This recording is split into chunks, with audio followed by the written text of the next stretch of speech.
अगर करप्शन नहीं होता तो यशवंत वर्मा के घर से जो इतने सारे कैश मिले थे तो उसका क्या मतलब है? कैसे इतना सारा कैश आया उनके घर पे? आप करप्शन के साथ इकोनॉमी नहीं चल सकती, डेवलपमेंट नहीं हो सकता। तो उसको हमें इन इश्यूज़ को कॉल ऑन करना चाहिए और ख़त्म करनी चाहिए चीज़ों को। एनसीईआरटी ने कुछ सोच के डाला होगा, फिर उसके बाद आज एनसीईआरटी ने अपॉलॉजी दे दी, उन्होंने माफ़ी मांगी, अनकंडीशनल अपॉलॉजी दी और बुक को विड्रॉ कर लिया था। तभी तो यशवंत वर्मा के घर से इतना सारा कैश मिला और उसके बाद कोई एक्शन भी नहीं है। क्या इस देश में कभी वकीलों पर सवाल नहीं उठाया जा सकता? क्या इस देश में कभी न्याय व्यवस्था पर सवाल नहीं उठाया जा सकता? क्योंकि न्याय की रक्षा करने वाले कभी ना कभी तो भक्षक बन सकते हैं।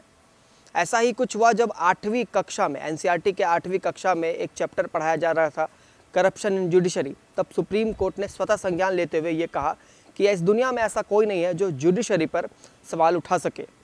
लेकिन अगर ऐसा है तो फिर यशवंत वर्मा नाम आपने ज़रूर सुना होगा, जिनके घर करोड़ों रुपए का कैश पाया गया था और आज तक ठीक तरीके से उन पर एक्शन नहीं लिया गया और ना ही उन्हें सस्पेंड किया गया। ऐसे तमाम ऐसे किस्से हैं, तमाम ऐसे केस हैं। लेकिन ऐसा क्यों है? भारत का न्याय व्यवस्था इतना डिप्लोमेटिक क्यों है?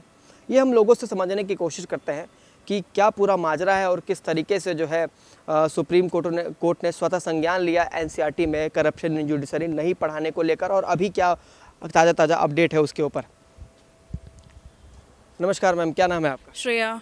श्रेया, जिस तरीके से जो है सुप्रीम कोर्ट ने जो है स्वतः संज्ञान लिया था, 8वीं कक्षा के बच्चों को जो है ये चीज़ें नहीं पढ़ाई जा सकती, क्या उन्हें जानने का ये हक नहीं है कि वाकई में हमारे देश में सुप्रीम कोर्ट में या फिर जुडिशरी में क्या करप्शन है, नहीं है, तमाम चीज़ें? ऑब्वियसली होनी चाहिए। अगर करप्शन नहीं होता तो यशवंत वर्मा के घर से जो इतने सारे कैश मिले थे तो उसका क्या मतलब है? कैसे इतना सारा कैश आया उनके घर पे? और हैरानी की बात यह है कि इतना सारा कैश मिलने के बाद उनके ऊपर कोई एक्शन नहीं हुआ। कमेटी बिठाई गई, इम्पीचमेंट की बात चल रही थी, पर अभी तक कोई भी प्रोसीजर नहीं हुआ है और उनको सस्पेंड नहीं किया गया, उनको ट्रांसफ़र कर दिया गया उनके होम बेंच में, इलाहाबाद हाई कोर्ट में। तो इट्स वेरी बहुत ज़्यादा सोचने वाली बात है। और करप्शन कहीं भी हो, किसी भी देश में, वो ख़राब होता है। आप करप्शन के साथ इकोनॉमी नहीं चल सकती, डेवलपमेंट नहीं हो सकता। तो उसको हमें इन इश्यूज़ को कॉल ऑन करना चाहिए और ख़त्म करनी चाहिए चीज़ों को।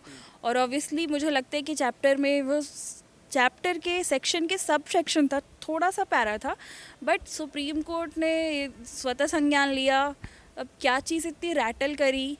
अगर है तभी एनसीईआरटी ने कुछ सोच के डाला होगा, फिर उसके बाद आज एनसीईआरटी ने अपॉलॉजी दे दी, उन्होंने माफ़ी मांगी, अनकंडीशनल अपॉलॉजी दी और बुक को विड्रॉ कर लिया। तो मेरे हिसाब से तो वो सेक्शन होना चाहिए था, बच्चों को भी पता लगना चाहिए कि क्या चल रहा है देश में, क्या नहीं चल रहा है। आप क्या मानते हैं, करप्शन है कि नहीं है? मैं मानती हूँ कि है, था, तभी तो यशवंत वर्मा के घर से इतना सारा कैश मिला और उसके बाद कोई एक्शन भी नहीं ये है। भी कहा जा सकता है कि अगर करप्शन था तभी सुप्रीम कोर्ट ने स्वतः संज्ञान लिया, वरना ऐसे अक्सर मुद्दे पे सुप्रीम कोर्ट स्वतः संज्ञान कम लेते हैं। नहीं नहीं, ऐसा नहीं है। सुप्रीम कोर्ट स्वतः संज्ञान लेता है, बहुत सारे मुद्दों पे लेता है, बट मुझे नहीं लगता कि ये जो हुआ है ना सुप्रीम कोर्ट, मतलब इस सो मोटो कॉग्निजेंस की नीड नहीं थी बेसिकली।